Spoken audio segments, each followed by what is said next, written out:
We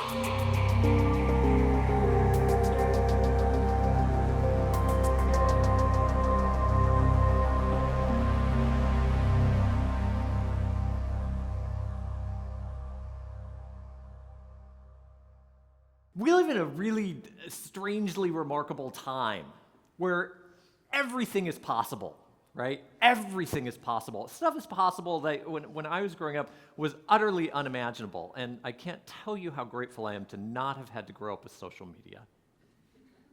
Let's think about that for a second. Elon Musk is developing private space travel, and they're landing rockets on barges out at sea. Like, that's happening. On the other hand, there's a website called Twitch that some of you might know about. Do you all know Twitch? You know what happens there? Kids stay in their room. They're not out landing rockets on barges. They live in completely imaginary worlds of video games, completely virtual worlds, and they watch one another play live. And some of them are so successful at this, they never have to leave their room. They just stay there, and they get paid because people pay to watch them because it's so fascinating and amazing to watch them play these video games. So we live in this totally different world, and everything tells you that absolutely anything is possible. Anything is possible. You can become anything. You can do anything.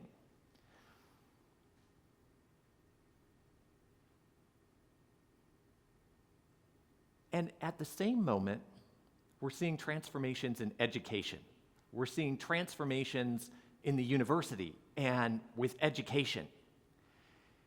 And while we have these bold, broad visions, what are our visions like in education? What are our visions like for K through 12? What are our visions of education like for the university, for community colleges, for places like Western? Is everything possible? I wonder.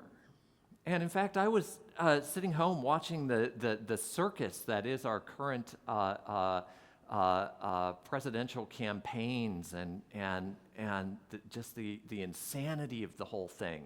But here are the candidates trotting around on the right, on the left, laying out their visions of education.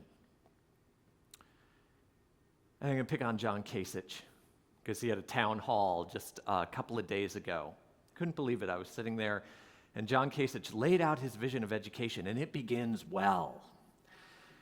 Kasich comes out and he says, here's my vision of education. You will go to your community college, or you go to your 4-year school or your university, and the incoming student will meet a guide. He actually uses the word guide. You'll meet a guide. And I thought, wow, man, that's awesome. You have some guides. That's a good thing. Education means to lead out. We need some guides. All right, I'm with you. He said, your guide will help you find your purpose. Man, like that's what education's supposed to do in a way, right? Like this is the whole thing. This is John Kasich, the Republican governor of Ohio. He sounds like some hippie from the 60s talking about like finding your purpose and stuff. That's not all right. And then he gave a vision of what that guide would do and what that purpose would be. And he says the purpose of that guide will be to say to the incoming student, what do you want to be? And the student will tell, presumably, the guide what they want to be. And then the guide will present the student with a list of the jobs that correspond with that desire, the salaries of those jobs, and your chances of getting that job. And if the student keeps their choice of their purpose, they will be handed a curriculum to qualify with the credentials to get that job. And that is the vision of the university that John Kasich is putting forward. And I was a little disappointed. In this world where everything is possible, where everything is being revolutionized, where we could do anything, that vision of education is so narrow that it is breathtaking. All right? And I'm picking on John Kasich, but we could equally pick on the Obama administration and their notion of community college and its connection to these very narrow notions of vocation. Right now, in this world where everything is possible, where everything's being transformed, we're having a historical disinvestment in education at the K through 12 level and at the university level. We're going through it here in Illinois right now, but it's happening all over, everywhere in the country. We're taking money out, and the vision becomes more and more narrow. And the idea is, well, education is just to get you a job. It's just this utilitarian thing. It's this small thing, and we can't spend all this money just, teaching you, how to read novels or to be a philosopher or think about the meaning of art or whatever it might be. And I think this is a really dangerous time for us in education and to be a student, quite frankly. It's a very dangerous time because we had much bigger dreams in the mid-20th century. We've had people tonight talk about things like the GI Bill, and when you look around a campus like this, you see a university where a nation and a state were pouring money into dreams where anything would be possible in higher education and in K through 12. And we're looking at something much, much different now, and we should think about that. And we should think about these narrow ideas of vocation, this idea of purpose, and this idea of utility, that your education should be useful. And I will put it to you that the notion of use in education is extraordinarily difficult to wrap our heads around. And I want to take a very famous example. How many of you all know Steve Jobs and who Steve Jobs is? I see a few hands going up. If you all read the biographies and seen the films and all that, some of you may. Some of you may not know, and so I want to point out something about Steve Jobs' biography. Steve Jobs was a student, college student in the early 1970s, sort of 72, 73. And he went to a liberal arts school called Reed College, which is up in Oregon. And Reed College is a very strange, wonderful little school. And Steve Jobs kind of showed up there, and even for Reed, Jobs was a little weird. Spent his time sort of like, eating apples and wandering through orchards and not going to class is basically what he did. Finally, Steve Jobs was sort of wandering in and out of classes and thinking about stuff, and he wandered in to a calligraphy studio. You don't know what calligraphy is? We can't even write in cursive anymore, and I'm talking about calligraphy. But calligraphy is this extraordinarily ornate art of writing. It has roots all the way back in the ancient world. It's perfected in the Middle Ages. If you've seen illuminated manuscripts that were created by monks in the Catholic Church with the very beautiful letterforms, etc. This is calligraphy often written on animal skins, etc. So Steve Jobs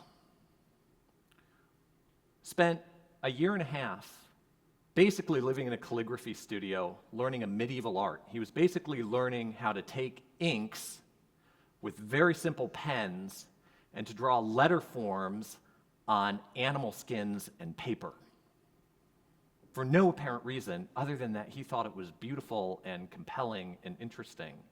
And the man who taught him had been a monk who simply did this to keep alive the traditions of the Catholic Church. Now, imagine Steve Jobs showing up at John Kasich University and meeting his guide.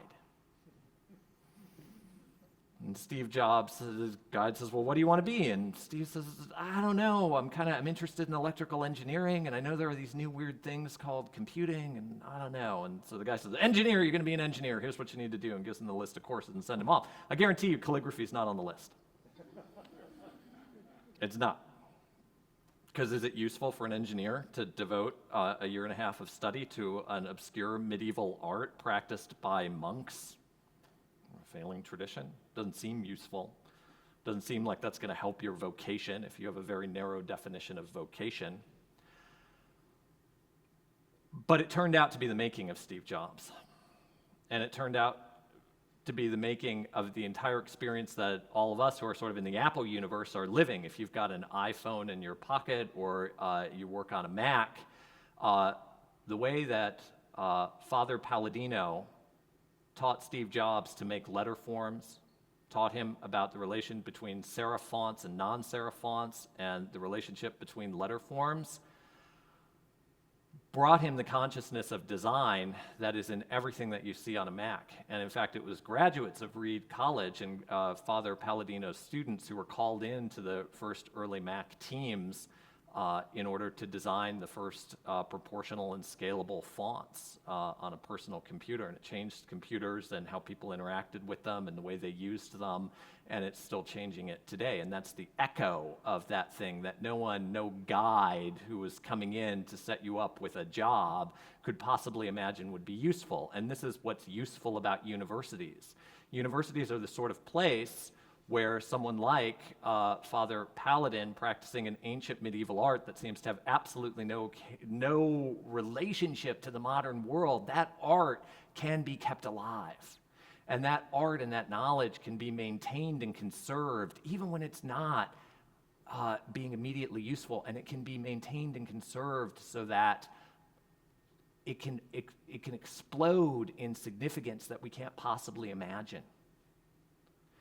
One of the amazing things about universities like Western and other land-grant universities in the United States is that we poured money into building these kinds of institutions all over the country so that students like you guys here and all the students who are on this campus today could have the kind of experience like Steve Jobs had, which is to say you could encounter people that were doing things that you would never expect, that you wouldn't think about, that were sometimes ancient, that sometimes seemed completely disconnected from the world you were living in, and then they would explode into significance in ways that you couldn't possibly imagine, and you certainly couldn't explain to your parents beforehand, before it happened.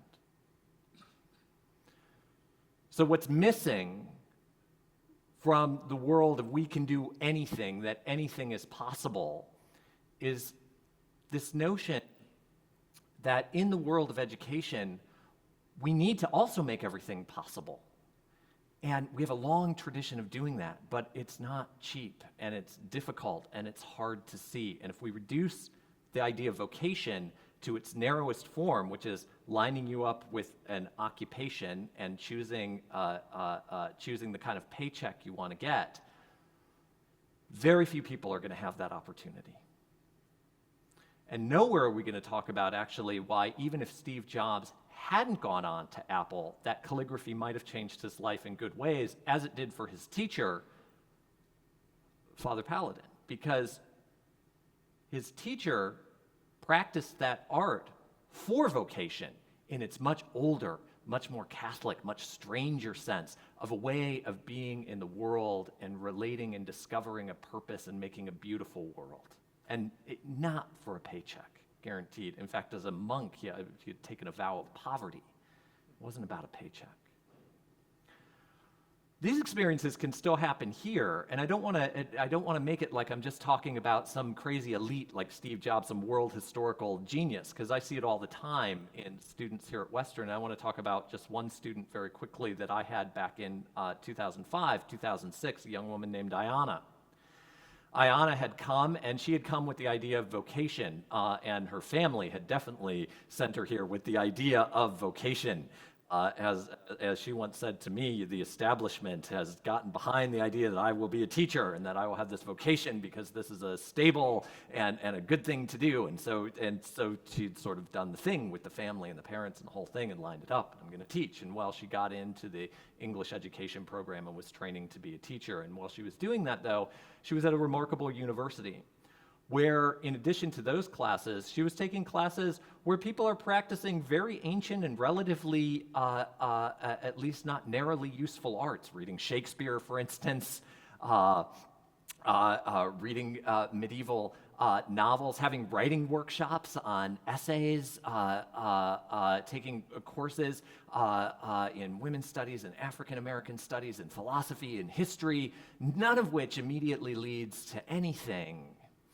And Ayanna got interested in a lot of that stuff. She got more interested in literature and the reading of it and the writing workshops and creative nonfiction than she was in the vocational path of teaching. She didn't have that calling, but she didn't quite know where the other stuff was leading. She was also, at the same time, developing a passion for the history of soul music And she was starting, she had a small radio show here that she did where she would play these crazy records that she found, and she was record collecting, and then she was writing, and she was doing all this. And basically, what did her parents see or would think was going on, or what did other people think was going on? What does it look like from the outside? It looks like you're a crazy person who basically wants to read about people who don't exist, doing imaginary things, and listen to music that no one listens to anymore.